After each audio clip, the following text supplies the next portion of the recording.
Could thou tell me what hour it is? Why, 'tis Baggy Hi-Fi hour. Thank you.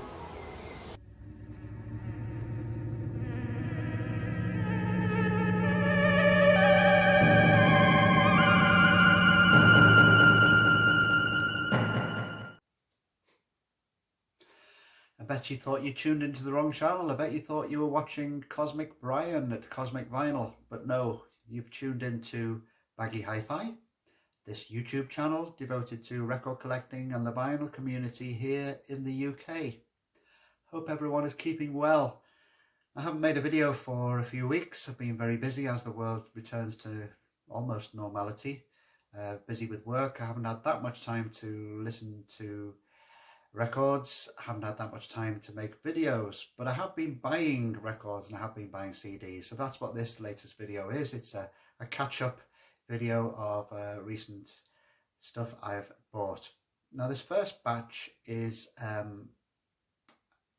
connected because there are three UK bands from the 60s who all recorded for the DRAM label, or the DRAM label. I think DRAM sounds better. This label with that classic design on their 7-inch singles, their 45s. In fact, that's a record by The Move. But I'm not going to talk about The Move. I'm going to talk about three groups who are lesser known, perhaps, although one of them did have a huge hit, and that's this first band.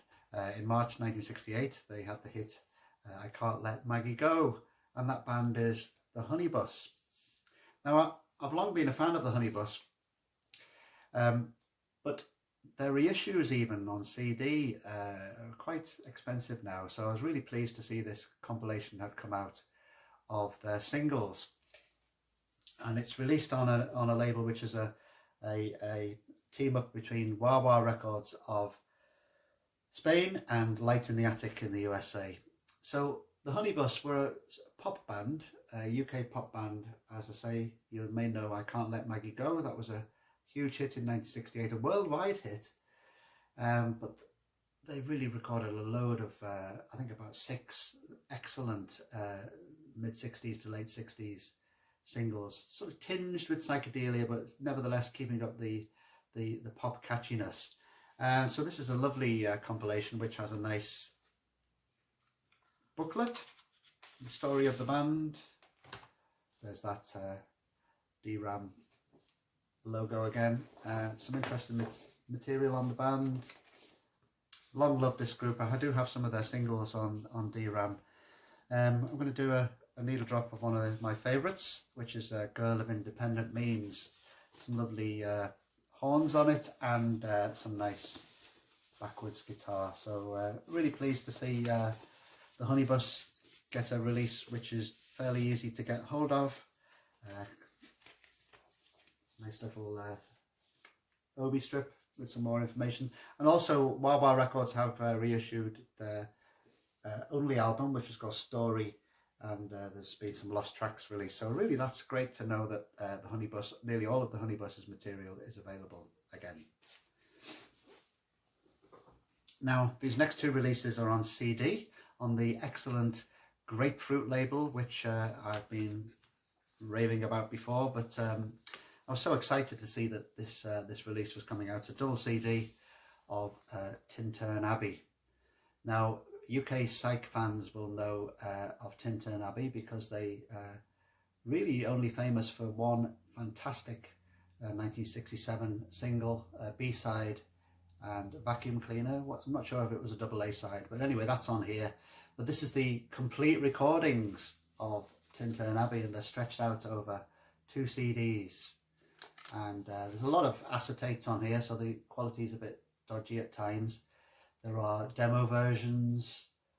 There are mostly stuff which has never been released, and it's not all fantastic quality, but it's fascinating to hear this band who began as a kind of a sort of mod group in the mid-60s and then went fully blown psychedelic or psych pop in 67. Another one of those sad tales where you know, a band that never really made it but should have, who maybe broke up before their time or just didn't have the breaks. But B-side and Vacuum Cleaner, which crops up on many British psychedelic compilations is just a wonderful example, really, of techniques, really, as well. When I read the booklet, which is in here, I always wondered how they got that kind of swishing sound on B-side, and its backwards cymbals. So interesting, very, very detailed info on the band Tintern Abbey. So as I say, really pleased that they've managed to track down some lost recordings and some acetates and demos. So it's been really enjoying that one. Complete recordings of Tintern Abbey.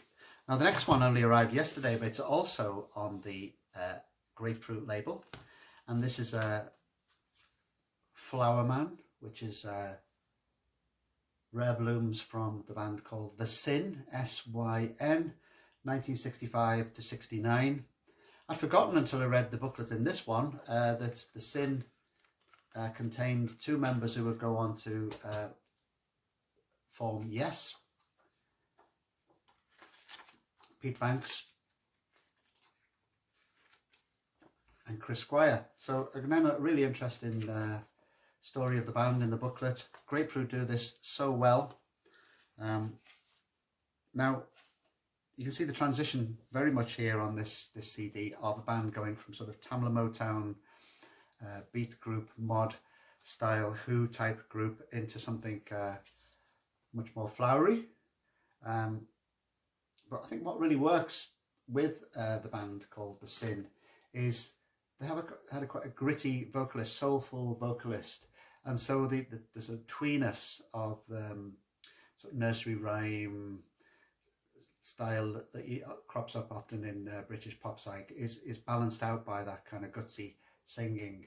The band recorded some great singles, just a few singles, and these often crop up on British psychedelic compilations. Grounded, created by Clive, 14-hour Technicolor Dream. It's all very, very Summer of Love.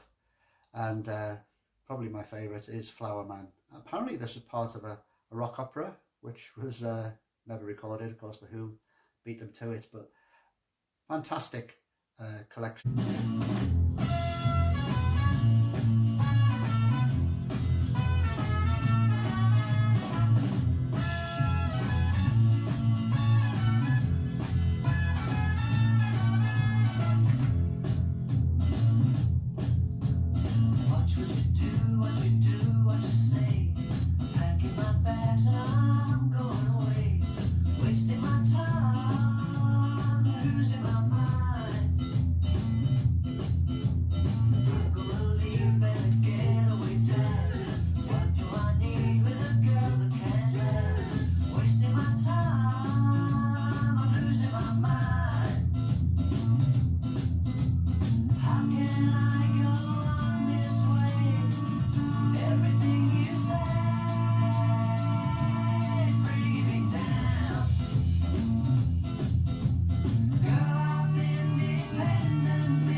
A couple more 60s items before we move on to the 70s and proggier territory.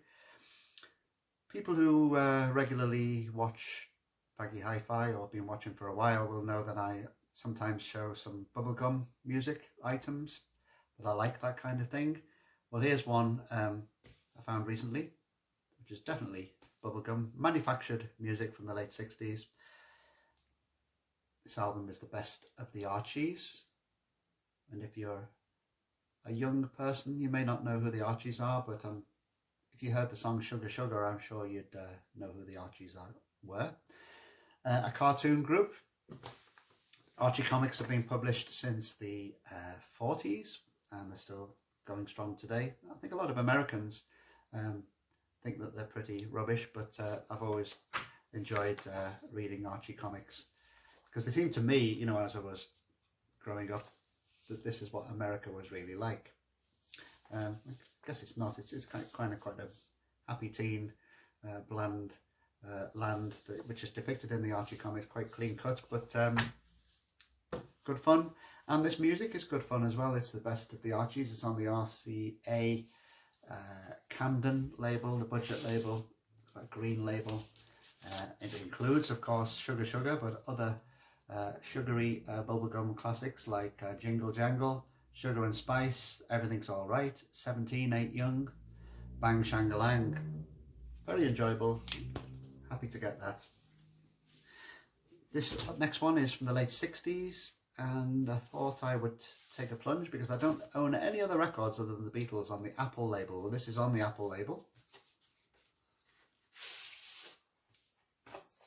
Before I show you the cover, there's the label.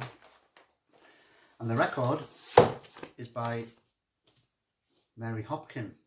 Now, Mary Hopkin won, I think, on Opportunity Knocks, the talent show in the late 60s, fronted by Huey Green, and she was signed to Apple. She had a big hit with the song Those Were the Days. So this is her album, and I was wondering whether it was, you know, maybe some sort of lost folky classic. But only some of this I really enjoyed. It is,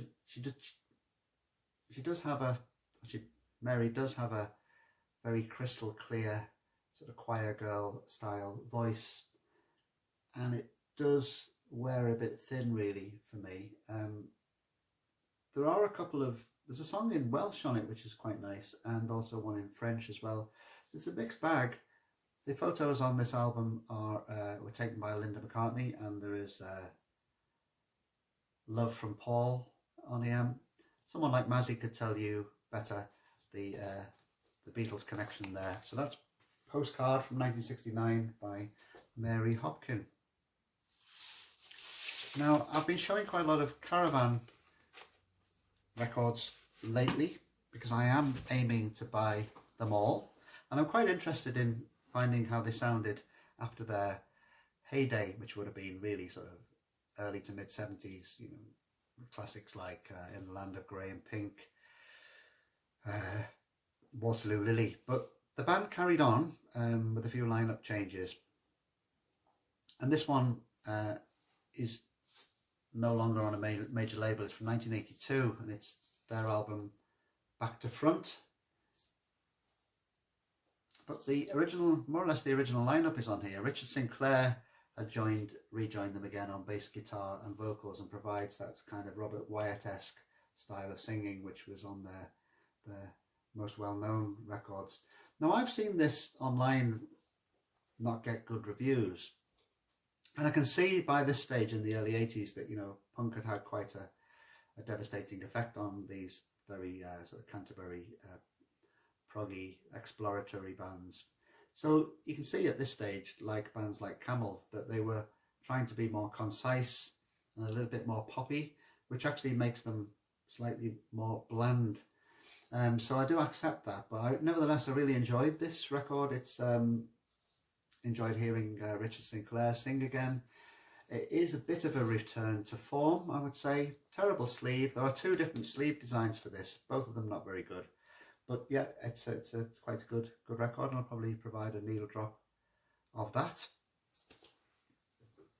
Next band I am going to kind of include as a prog band, but I think probably the reason why they've never really been celebrated too much or looked back on too fondly is because a band that maybe couldn't really make up their mind who they wanted to be, and that band is Argent, featuring Rod Argent, formerly of the Zombies, keyboard player. This album is probably their most proggy. It does have quite some instrumental tracks on it, which have some time signature changes and key changes and fiddly playing. But some of the other Argent records, the hits they had, like Hold Your Head Up, were really sort of hard rock pop tunes. So I think there was a tension within the group of who they wanted to be. But I enjoyed this one. This was 1974. It's called Nexus, and I don't know if they made many more after this. I think maybe another couple of albums. I've also shown recently some Tangerine Dream, and really I have to admit that for me their heyday really is their early material. They're on the Brain label and then the early Virgin recordings. And I've never really delved into their 80s music because I know it's more melodic, it has more rhythm. Not really what you want out of electronic music. Well, not really what I want out of electronic music.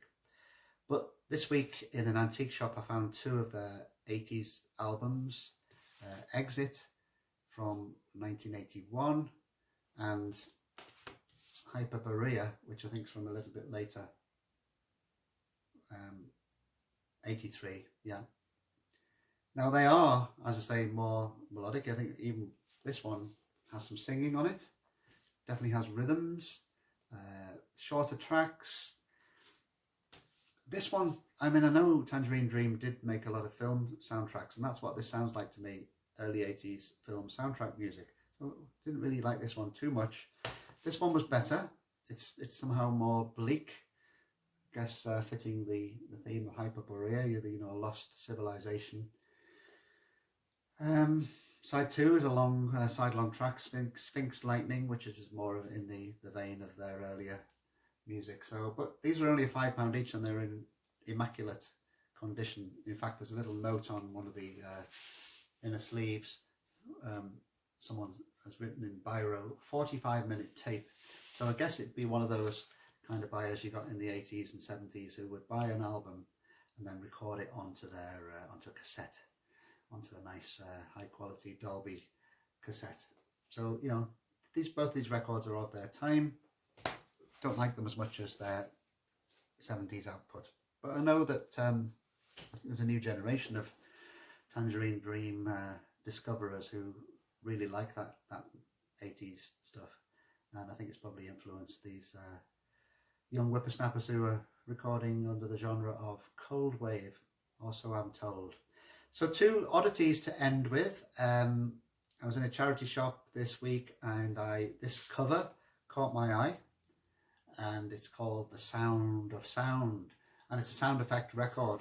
It's on the Egmont label, which is a British label, which is a budget label with a nice burgundy label there. So this is a stereo sound spectacular featuring sounds of jets, boats, trains, sports cars and nature. I think it's an American recording, but as I say, it was released on this Egmont label, which apparently operated out of a mill, a disused mill in Manchester in the 60s. Very thin, poor quality paper, but I do like that sleeve design, very nice. The next one is also a sound effect record, but it's one released in 2021, this year, and it's from the Sonographic Sound Effects series, which is recordings made by Mark Vernon, and they are all water related. Nice sleeve design by Mark Baines, my friend Mark Baines up in Glasgow. Long, lots of tracks on each side, 22 tracks on side 1, 19 tracks on side 2, including recordings of electric immersion heater, bath taps, squeaky taps, cold water tap pulses, dishwasher drainage. It works quite well if you just leave it on playing. It's very, very watery music, but nice sleeve there. And let's have a look at the nice label as well. Public and domestic plumbing and sanitation. So that one is on the calling card label, I think. Probably limited.